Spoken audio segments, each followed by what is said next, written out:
Cricket की inside खबरों के लिए सब्सक्राइब करें फ्लेम मीडिया और उसके बाद बेल आइकन को प्रेस करें ताकि सबसे पहले आपको मिले क्रिकेट की एक्सक्लूसिव खबरें।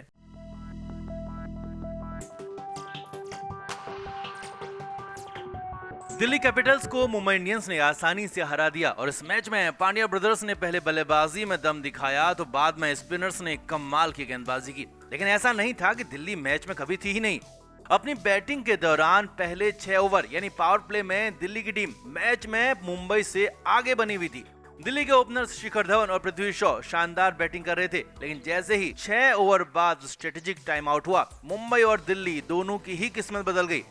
शिखर धवन 7वें ओवर में राहुल चाहर की गेंद पर आउट हो गए, मगर शिखर के आउट होने पर अजीबोगरीब माहौल बन गया क्योंकि शिखर एक ही बॉल पर 2 बार आउट हो गए थे। यहां तक कि बॉल स्टंप्स पर लगने से पहले ही गेंदबाज अपील करने लगा और अंपायर ने भी अजीबोगरीब बयान दे दिया।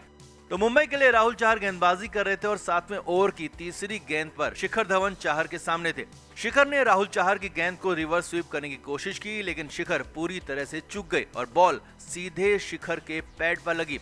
और जैसे ही बॉल पैड पर लगी तो बॉलर राहुल चाहर पीछे अंपायर की तरफ मुड़कर एलबीडब्ल्यू की अपील करने लगे और उधर बॉल शिखर के पैड पर लगने के बाद बैट पर लगी और फिर बॉल स्टंप्स पर जा लगी, यानी शिखर धवन बोल्ड हो गए। अब गेंदबाज को पता ही नहीं था कि शिखर बोल्ड हो गए और वो अंपायर से अपील करता रहा। तभी अंपायर ने राहुल चाहर को कुछ कहा, यानी स्टंप्स तो देख लो भाई, क्योंकि शिखर बोल्ड हो गए थे और चाहर एलबीडब्ल्यू की अपील कर रहे थे। अब राहुल चाहर ने देखा तो शिखर धवन तो बोल्ड थे और वो भी हैरान हो गए कि अचानक ऐसे हुआ कैसे।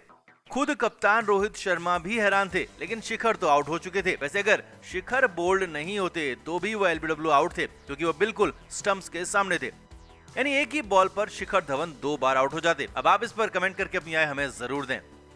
Flame media report.